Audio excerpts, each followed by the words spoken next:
Good morning everyone, and welcome to the Buffalo Museum of Science. It's a place that I've come many, many times myself and also with my children, and it's an extraordinary place. I want to thank them for hosting us here today. And it is amazing to have our Secretary of Transportation, Secretary Pete Buttigieg, join us here today. Our Majority Leader of the United States Senate, Chuck Schumer, is here. Our very own New York Senator Kirsten Gillibrand is here. Our Congressman Brian Higgins is here. The Assembly Majority Leader Crystal Peoples-Stokes has joined us this morning. Mayor Byron Brown you'll be hearing from. We also have County Executive Mark Polenkars. Let's give him a round of applause.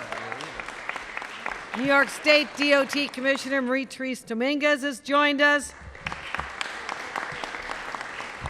And the woman who made this all happen, Stephanie Barber Jeter, has joined us.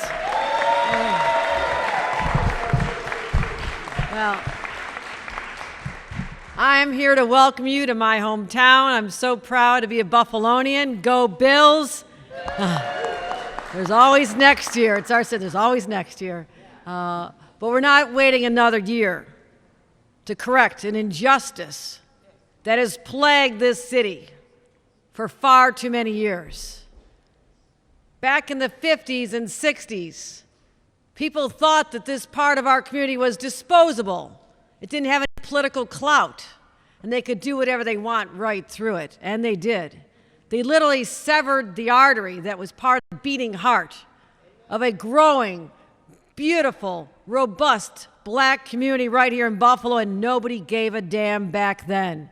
But today, we are here because of the hard work of people for over a decade, 15 years, who believed in something that was so bold and so audacious that people thought they could never get it done. But last January, in my very first budget as governor of the state of New York, I said, I have the resources, I have the knowledge of this community, and I have the passion to right that wrong once and for all, and to bring back and unify this magnificent community into one beating heart. And that's why we put $1 billion behind making sure we could restore the Humboldt Parkway.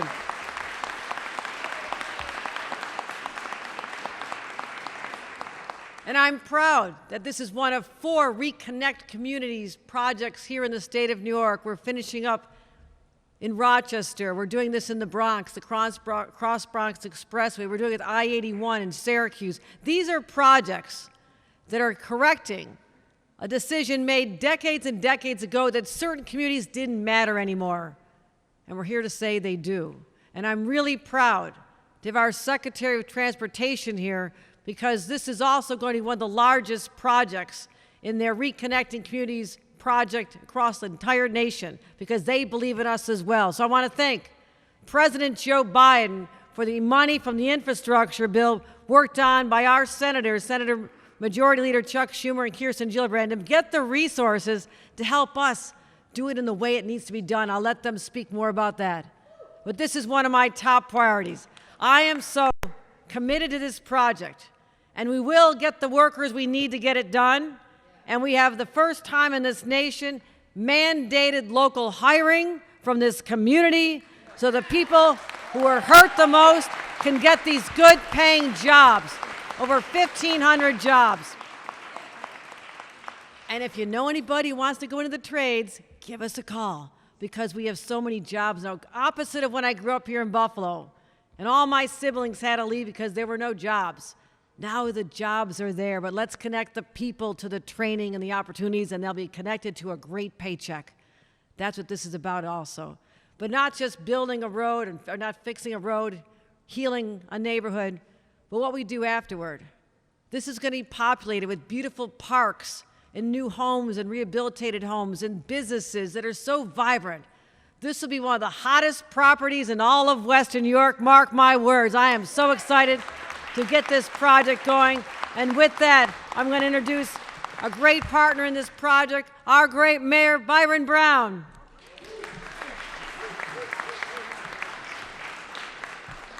Thank you very much, Governor Kathy Hochul, and thank you for all you do to strengthen the city of Buffalo and to strengthen the state of New York. Let's give our great governor another round of applause.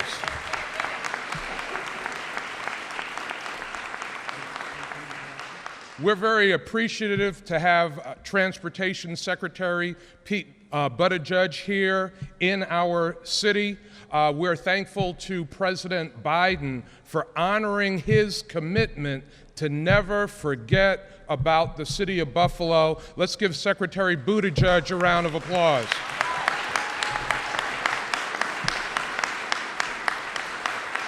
And I want to also recognize and thank one of the best congressional delegations in the nation, Majority Leader of the U.S. Senate, Chuck Schumer.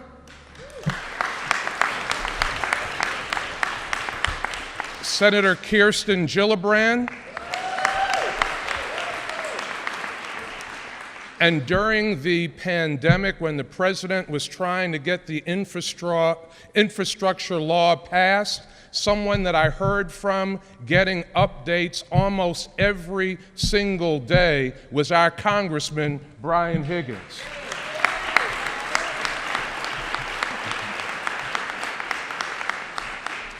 She's not up here with us now, but I need to recognize Assembly Majority Leader Crystal People-Stokes, who has been a real champion for this project.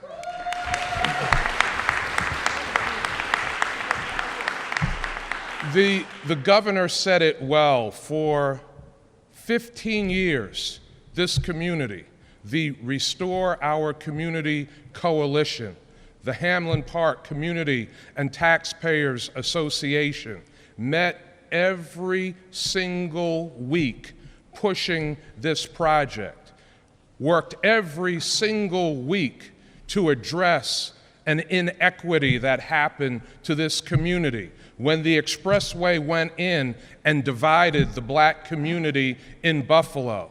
They fought every single day to bring this to the attention of federal, state, and local lawmakers. And you know what? The community won. Let's give them a round of applause.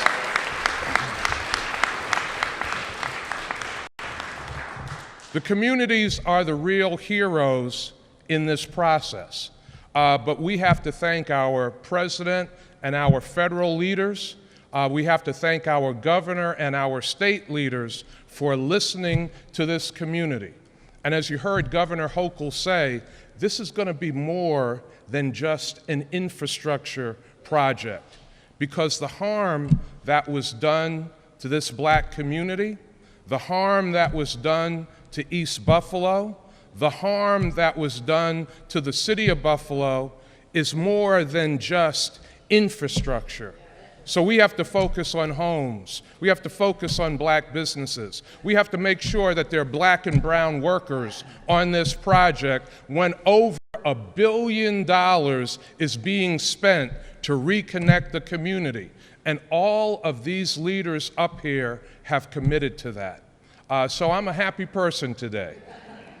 We talked about outcomes just a few minutes ago and what the community expected, what the community wanted to see in a vibrant East Buffalo, a thriving East Buffalo, an East Buffalo where every home is beautiful, where every child has hope for a bright future.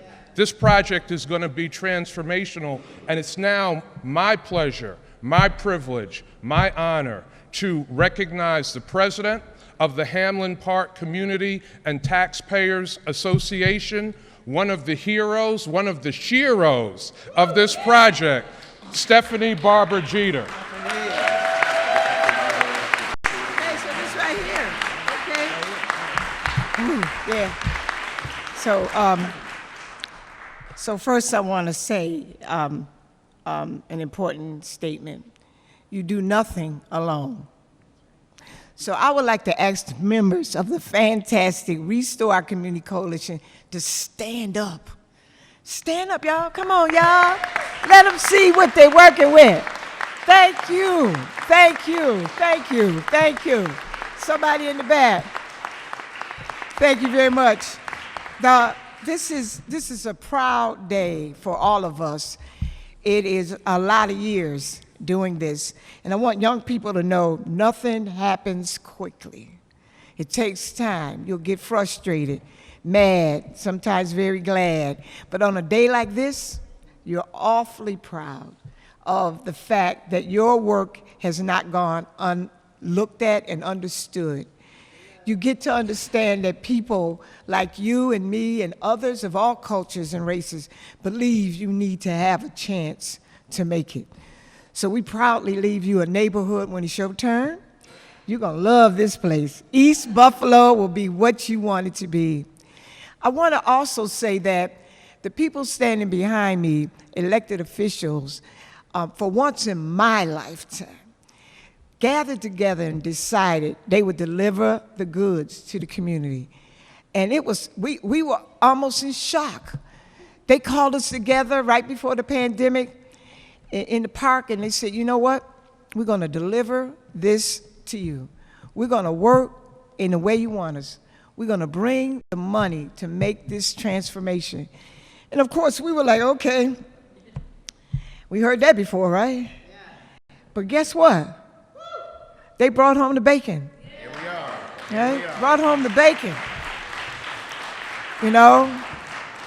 I mean, and lots of them were participating early. I mean, Senator Gillibrand wrote this law 15 years ago. You know, to hire local and, you know, local businesses.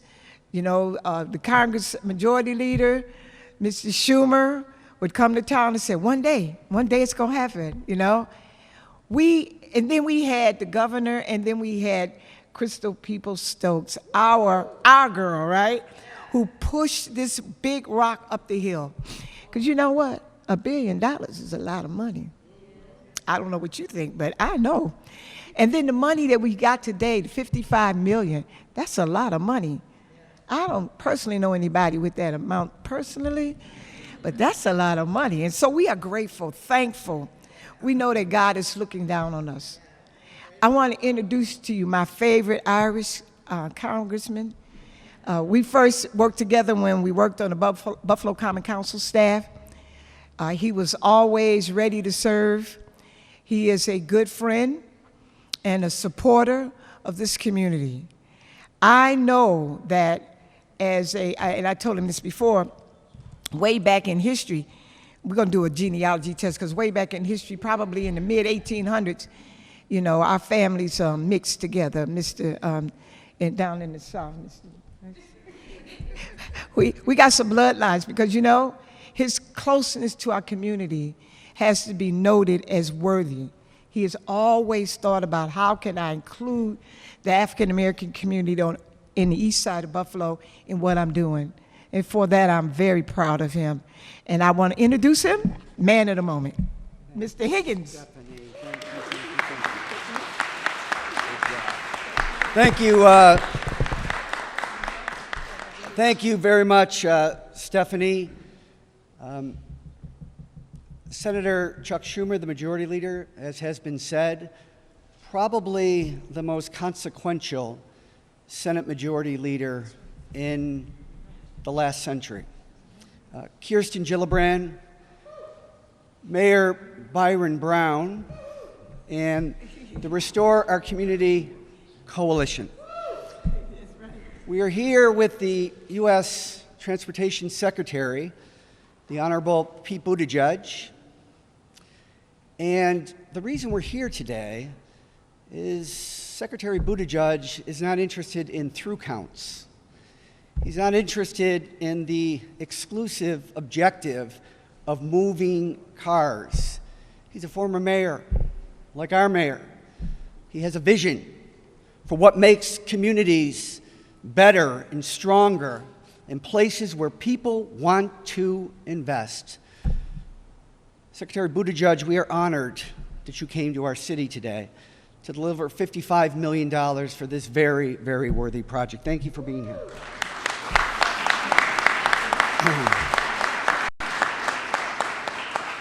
It is said that the built environment, that which is built by man, that which is curated by individuals, is never neutral. It either serves to hurt or to heal. In 1868, Frederick Law Olmsted came to Buffalo after having designed Central Park in New York City to lay out a park system.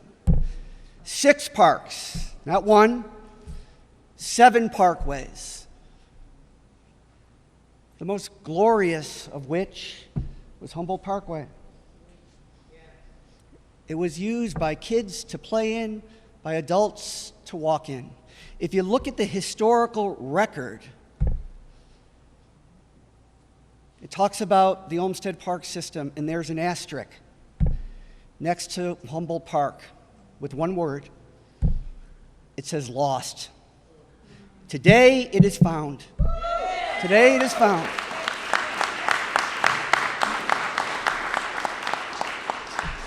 This is a day of healing. This community has been through hell in the last year. It is said that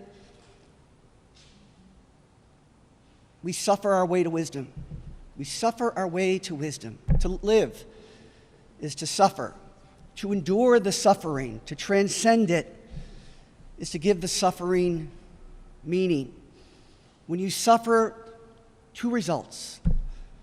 One is you're either broken, you retreat into yourself, you become bitter, or you're broken open.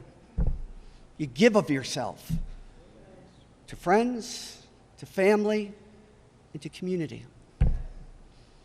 This community has been broken open. This community has been broken open. This is one of many, many projects that will serve to restore this community and create economic growth and life quality, the things that we all seek.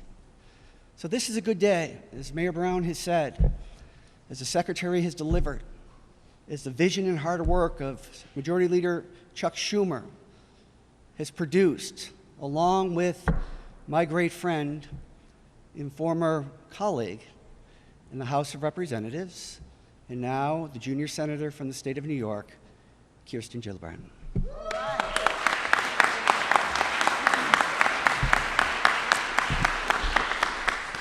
So today really is a great day because this is the culmination of decades of work by Stephanie Jeter, by the community, really asking for what they wanted. I mean, look how beautiful Humboldt Parkway was historically. It was stunning.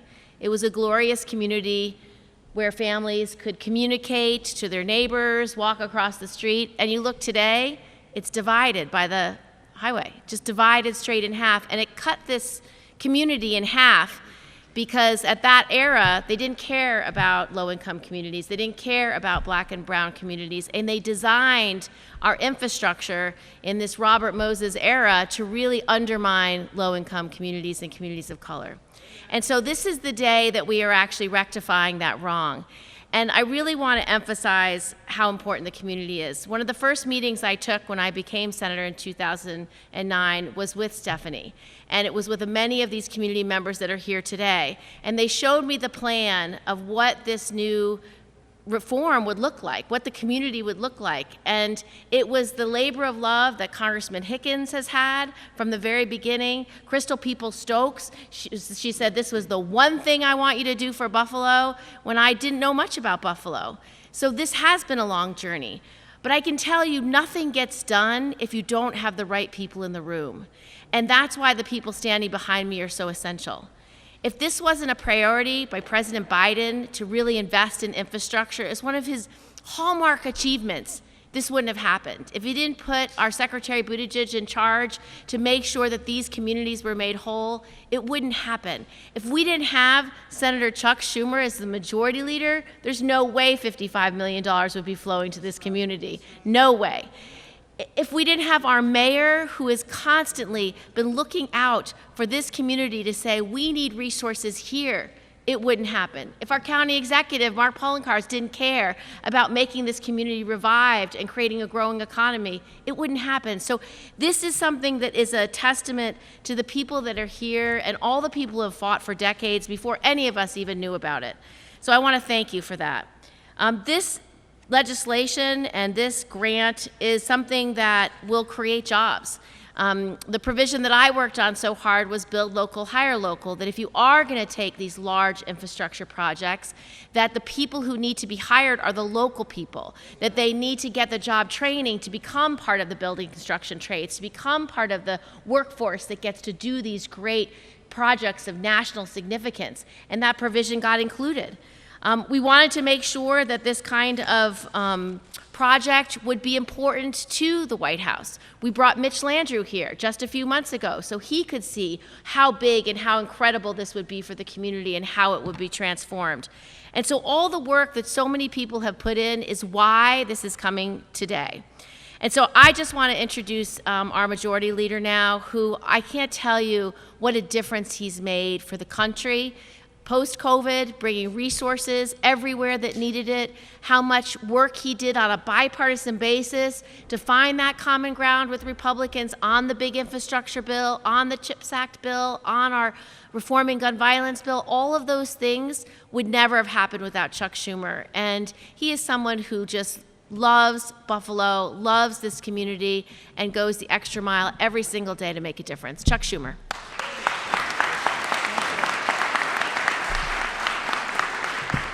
Well, thank you. Thank you. It is a great, great day for the city of good neighbors. Neighbors, not people divided by highways, but neighbors. That's what we are in Buffalo. I first want to thank Senator Gillibrand for that great introduction. She's a great partner. She has a heart, a brain, a soul, all that works so hard for Western New York, for New York and the country, and we're all lucky to have her. I want to thank our great mayor. He is someone who, in his steady, quiet, but relentless way, pushes Buffalo, Buffalo, Buffalo. Thank you, Mayor. I want to thank our governor for really, she comes from here, but she hasn't forgot where she came from, as this $1 billion shows damn well. Brian Higgins, very poetic in his speaking these days. He will become the poet laureate of the House and of Buffalo. But that's because he's a great thinker. He's not a doer, but he's also a thinker, and I love that. And I'll introduce Secretary Buttigieg in a minute. But it's always people, I love when things rise up from the community. That's what happened here with Rock and Stephanie Barber Jeter. It rose up. And so it was so appropriate to ask your Rock soulmates to stand and be together, because the grassroots is what has to be paid attention to, and that is what's happening. So it is really a great day. Now, there isn't usually a crowd as excited as this, unless the Sabres break out their throwback black and red jerseys. But today we're celebrating something that's just as big a win for Buffalo as when the Sabres won. The restoration of communities along the Kensington Expressway is going to be one of the most significant infrastructure projects in Buffalo ever. And there have been a lot of them through the centuries. And now, let me show you how important Buffalo is to those of us in Washington, including the Secretary, including the President. This project is one of the very first in the nation to tap the historic Reconnecting Communities program, and it is the largest grant anywhere in America of this program yet. Does Buffalo count? You betcha. Gone are the days that Buffalo's ignored. We got a majority leader, a senator, and a congressman who make sure of that. And that means that this new tree-lined roadway, not just for cars, but it's also going to be for pedestrians and bicyclists. Greenery as far as the eye can see. And I'm not just saying that because it's St. Patrick's Day. It's going to be green every day. And bicyclists, I'm going to ride my bike here when it's done. I'm not a spandex guy. I don't ride at 40 miles an hour, but I love riding my bicycle, and I'll be here doing that. And let's not forget my favorite word is a four-letter word. J-O-B-S. Plenty of good-paying jobs, and another five-letter word about those jobs. U-N-I-O-N. Good-paying union jobs.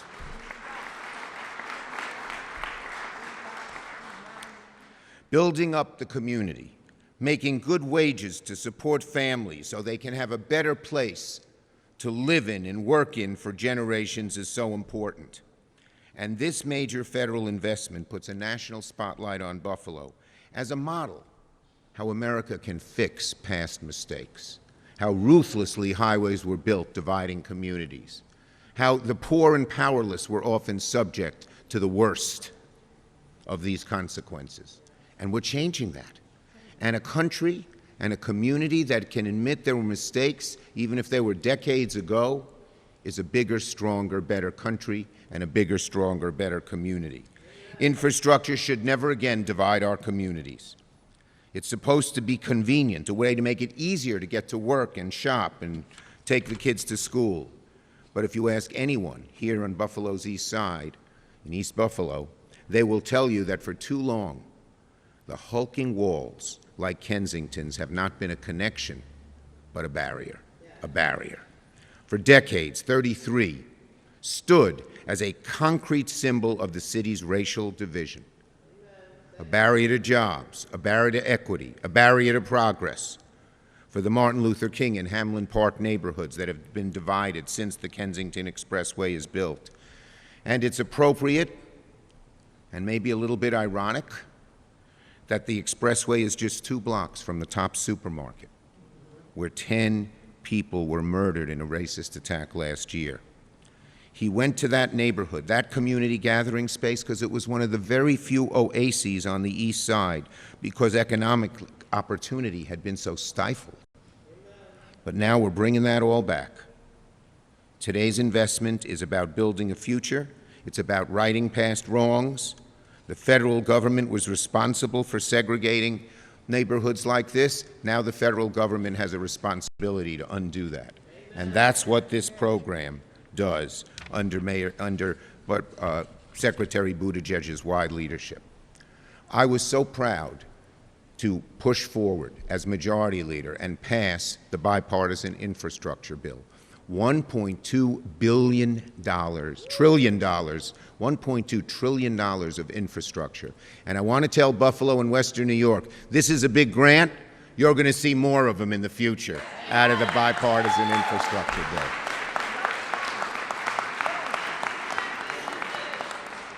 So, Buffalo's a great community, perfect community for the Secretary to recognize, because of all the reasons I stated.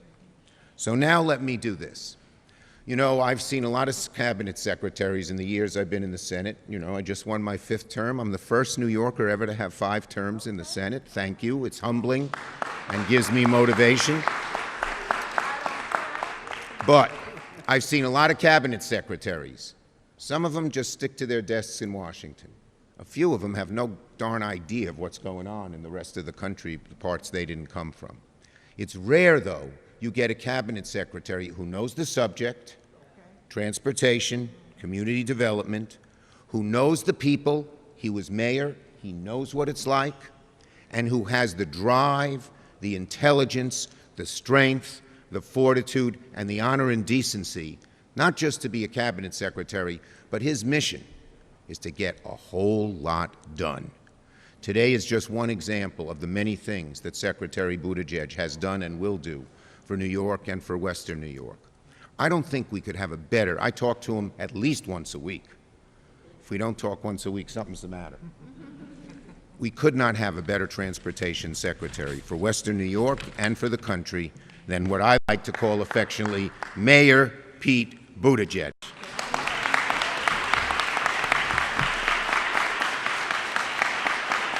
Oh, there we go. This guy's great.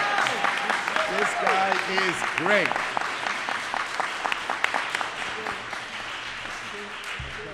Well, thank you very much, Leader Schumer, for the kind words, and most importantly, for making sure that this would be the outset of America's infrastructure decade by getting that extraordinary bipartisan infrastructure law passed. We would not be here. I just want to be sure everybody understands. It's been said, but it bears repeating. We would not be here without this legislation that Leader Schumer saw through, that is here because Senator Gillibrand supported it, that is here because Representative Higgins and other members of your delegation supported it, and of course, that is here because President Biden and Vice President Harris insisted that this be a priority for America because it has been a long time coming, and now it is here for us to make these improvements that are needed.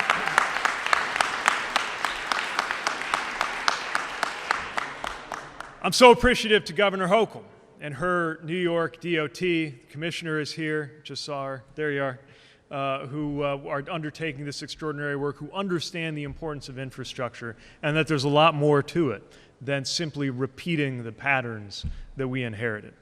I want to thank and recognize Mayor Brown. The job of mayor has only become more demanding since I wore that title, and we are so thankful for your leadership. I feel very at home in Buffalo, even though this is my first time here. I'm the son of a let's say, mid-sized city, a lake effect city. To me, this is exactly how the weather in March ought to be. I mean, I think the only place that celebrates Dingus Day as enthusiastically as South Bend, Indiana. You've made me feel right at home, but I know this is also a community that's been through a lot. Things that came without warning, like the horrible, unthinkable racist violence that struck this city at Top Supermarket last year, and the extraordinary weather events that have caused so much damage in this region. And then there are the problems that played out not overnight, but in slow motion, like the effect of that Kensington Expressway that was put in without voice or view from the local community. That is why we're here. And so it's fitting that we're here with the members of the local community who actually made this all possible. I want to thank certainly Ms. Stephanie and all of the and all of the leaders of the ROC Coalition, Restoring Our Communities Coalition. I know there are others who had this vision in mind for years who can't be here, like Clark Eaton and Lumen Ross, and others who worked for so long to get us to this point. And I know so many residents of Hamlin Park are seeing at last what it means when you are regarded by an administration and leadership at every level, state, local, and federal, that understands the meaning of your work. You never gave up. You worked tirelessly to document the stories of this community, to bring it together, to pull a vision together, and ultimately to deliver this grant. And you have a lot to be proud of in this community today.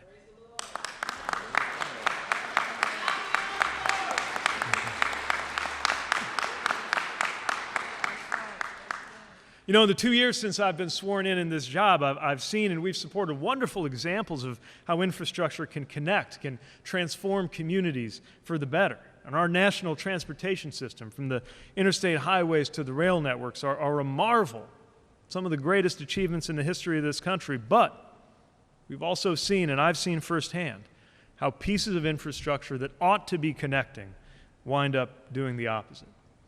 Hamlin Park in the 1950s looked very different from how it looks today. It was a prosperous and much more diverse, active neighborhood. It was an actual park, lined with trees, covered with grass, connected by Humboldt Parkway to parks and neighborhoods across this city, part of the vision of Frederick Law Olmsted. And it is difficult, but for the community voices we've heard, it might be impossible to even imagine that green oasis. But we have heard those voices of the community. One resident talked to us about what it was like seeing that neighborhood in all its greenery, walking to the science museum with her family. Another described walking past all of the thriving businesses on the streets on her way to ice skating during the wintertime. And a lot share memories of how different neighborhoods would come together for football games in that park, or going to schools, diverse schools that were half black, half white. Decades later, people here remember the beauty and the vibrancy and the joy of the old Hamlin Park and the pain of what came next. When that expressway came in, it destroyed hundreds of homes and changed this neighborhood. Businesses shuttered, the ones that weren't already mowed down to make way for the project. Property values plummeted, jobs disappeared, and that didn't just make the neighborhood worse off, it made the whole city worse off. Consciously or not, we all know that infrastructure can divide. It's encoded into our language. The fact that American English has the phrase wrong side of the tracks tells you everything you need to know about our awareness deep down that infrastructure can divide just as sure as it can connect. And we can't ignore the reality that this highway left this community more segregated and more isolated from the social and economic life of the rest of the city. Some of the planners behind highways here and elsewhere built them directly through the heart of vibrant communities, sometimes to reinforce segregation, sometimes because it was the path of least resistance, almost always because black neighborhoods and low-income neighborhoods did not have the power to resist or reshape those projects. Now, most of the people who made those decisions aren't around today. No one here today is responsible for creating that situation in the first place, but all of us are responsible for what we do in our time to repair it, and that is why we're here today.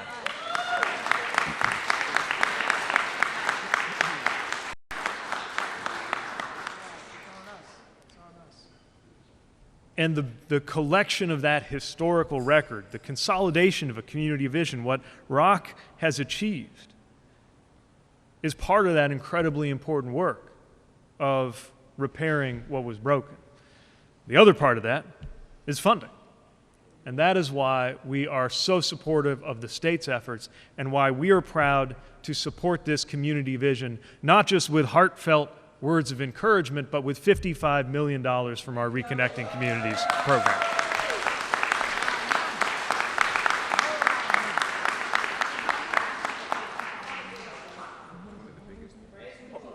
Alongside significant funding from the state, that's going to help fund an effort to cap the Kensington Expressway, effectively moving it underground and build new crossings and park space on top of it, reconnecting Hamlin Park to the rest of East Buffalo. It'll make it safer to cross the street so kids and families can play outside more. It'll reduce pollution from the highway so that fewer children in this area have the health effects of breathing that air. And it will reconnect this community to places that people count on every day: parks, churches, schools, and jobs, including, notably, Tops Supermarket, where 10 people lost their lives, which will now be better connected to the rest of the community as well. Healing takes time, but it's work like yours that keeps us moving forward.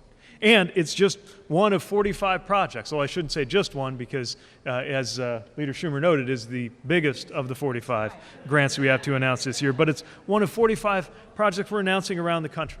Some going to construction, others in planning. In Baltimore, Maryland, we're helping the community plan to improve access by repurposing or removing what is called a highway to nowhere that divided several historically black communities. In Iowa, we're helping the Meskwaki Nation develop a plan to address a high-speed highway that runs right through that tribal community, makes it harder and more dangerous for residents to get where they need to be. In Tampa, we're removing an off-ramp and adding new biking and walking paths to eliminate the barrier between the downtown and the riverfront, because stories like this happen everywhere in the country.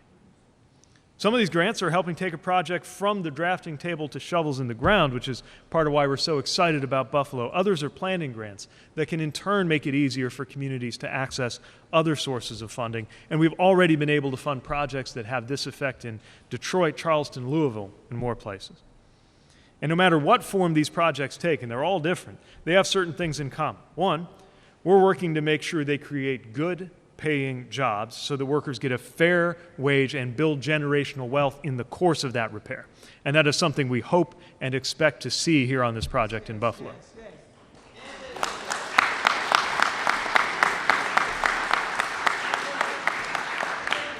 And yes, that means making sure that a fair share of those contracts go to workers and businesses who actually reflect the community where the projects are happening, so that they benefit from the work and not just the finished product. And maybe most importantly, we look for projects like this one where the community has been leading the way, because this is about empowering communities to define their own future. That's what we see here. And that's why I think a lot of these projects enjoy bipartisan support. We got letters from leaders on both sides of the aisle, people who aren't always on the same side of all the issues, but came together to try to get this funding together. I know we'll hear from a vocal few who would turn this common sense project into yet another front in some kind of culture war, who would call this wokeism. I call this good transportation policy that gets people where they need to be.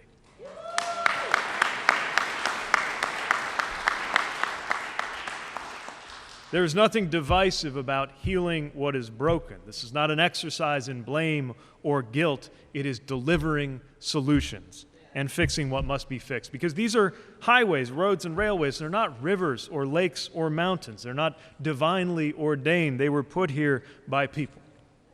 And the people of our time have a responsibility to make right what was broken. This is not divisive work. This is unifying work in the truest sense of the term.